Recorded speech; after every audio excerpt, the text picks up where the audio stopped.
Assalamualaikum warahmatullahi wabarakatuh.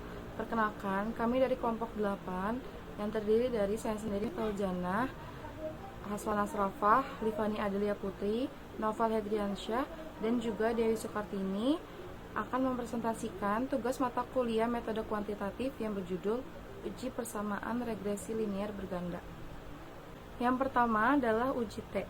Pengujian ini dilakukan untuk mengetahui seberapa besar pengaruh variabel independen, yaitu disiplin, dan pelatihan terhadap variabel dependen, yaitu kinerja. Dari persamaan tabel hasil output di atas, dapat diketahui sebagai berikut. Yang pertama, hasil uji T. Pengaruh variabel disiplin terhadap kinerja diperoleh nilai T hitung sebesar 9281, lebih besar dari T-table 1984 dan nilai signifikansi sebesar 0,00. Nilai signifikansi tersebut lebih kecil dari 0,05, maka artinya H0 ditolak, H1 diterima. Yang berarti disiplin berpengaruh positif dan signifikan terhadap kinerja. Yang kedua, hasil uji T. Pengaruh variabel pelatihan terhadap kinerja diperoleh nilai T hitung sebesar 3,001, lebih besar dari T-table 1,94 dan nilai signifikansi sebesar 0,03. Nilai signifikansi tersebut lebih kecil dari 0,05, maka H0 ditolak, H1 diterima. Artinya pelatihan berpengaruh positif dan signifikan terhadap kinerja.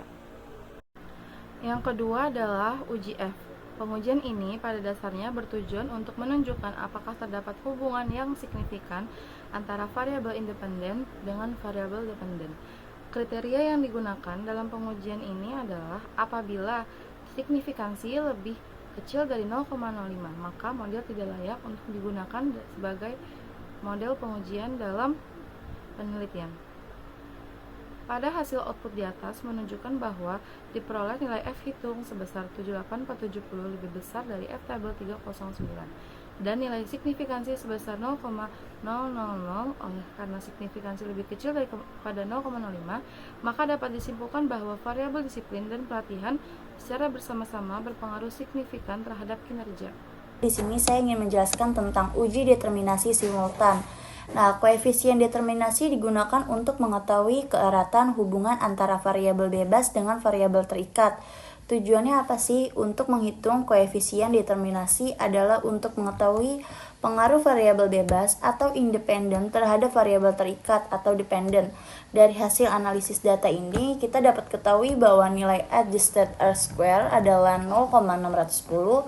Hal ini menunjukkan bahwa sebesar 61% kinerja dipengaruhi oleh variasi dari variabel independen yang digunakan, yaitu disiplin dan pelatihan. Sedangkan sisanya sebesar 39% dipengaruhi oleh faktor-faktor lain di luar model penelitian. Dan yang kedua ini ada uji determinasi parsial disiplin berpengaruh terhadap kinerja. Koefisien determinasi secara parsial digunakan untuk menentukan variabel mana yang paling dominan dalam mempengaruhi variabel terikat dan seberapa besar pengaruh masing-masing variabel independen ini secara terpisah. Dari hasil analisis data dapat diketahui bahwa nilai variabel disiplin adalah 0,578. Hal ini menunjukkan bahwa sebesar 57,8% variabel kinerja dipengaruhi oleh variabel disiplin. Ini adalah hasil tabel output uji determinasi parsial pelatihan berpengaruh terhadap kinerja. Sedangkan variabel pelatihan pada hasil output di atas dapat diketahui bahwa nilai variabel pelatihan adalah 0,271. Hal ini menunjukkan bahwa sebesar 27,1% variabel kinerja dipengaruhi oleh variabel pelatihan. Jadi dapat disimpulkan bahwa variabel disiplin memiliki berpengaruh yang lebih besar daripada variabel pelatihan terhadap variabel kinerja. Dari hasil output uji koefisien regresi linier, analisis ini bertujuan untuk menguji pengaruh variabel independen terhadap variabel dependen. Dari tabel output di atas dengan memperhatikan angka yang berada pada kolom unstandard koefisien beta, maka dapat disusun persamaan regresi sebagai berikut. Y sama dengan A ditambah BX, Y sama dengan 6,705 ditambah 0,643 X1 ditambah 0,229X. Dari persamaan regresi tersebut maka dapat diinterpretasikan beberapa hal, antara lain: 1. Nilai konstan memiliki nilai positif sebesar 6,705. Tanda positif artinya menunjukkan pengaruh yang searah antara variabel independen dan variabel dependen. Hal ini menunjukkan bahwa jika semua variabel independen yang meliputi disiplin dan pelatihan bernilai 0% atau tidak mengalami perubahan, maka nilai kinerja adalah 6,705. 2. Variabel disiplin memiliki nilai koefisien regresi yang positif, yaitu sebesar 0,643. Kode nilai koefisien positif menunjukkan bahwa nilai disiplin berpengaruh positif terhadap kinerja. Hal ini menggambarkan bahwa jika terjadi kenaikan nilai disiplin 1%, maka kinerja akan mengalami peningkatan sebesar 0,643 dengan asumsi variabel independen lain dianggap konstan. 3. Variabel pelatihan memiliki nilai koefisien regresi yang positif, yaitu sebesar 0,229. Nilai koefisien positif menunjukkan bahwa nilai pelatihan berpengaruh positif terhadap kinerja. Hal ini menggambarkan bahwa jika terjadi kenaikan nilai disiplin 1%, maka kinerja akan mengalami peningkatan sebesar 0,229 dengan asumsi variabel independen lain dianggap konstan. Itu selanjutnya ada uji normalitas. Di sini ada contoh dari gambar sampel Kolmogorov Smirnov. Yaitu uji normalitas bertujuan untuk menguji apakah dalam model regresi variabel pengganggu atau residual memiliki distribusi normal. Dari hasil output di atas menunjukkan bahwa uji Kolmogorov Smirnov yang menunjukkan tingkat signifikansi sebesar 0,352. Karena signifikansi lebih besar dari probability value, yaitu sebesar 0,05 atau lebih kecil dari 5%. Artinya data penelitian telah terdistribusikan normal. Yaitu selanjutnya ada uji multicollinear. Pengujian ini untuk menguji apakah model regresi ditemukan adanya korelasi antara variabel bebas.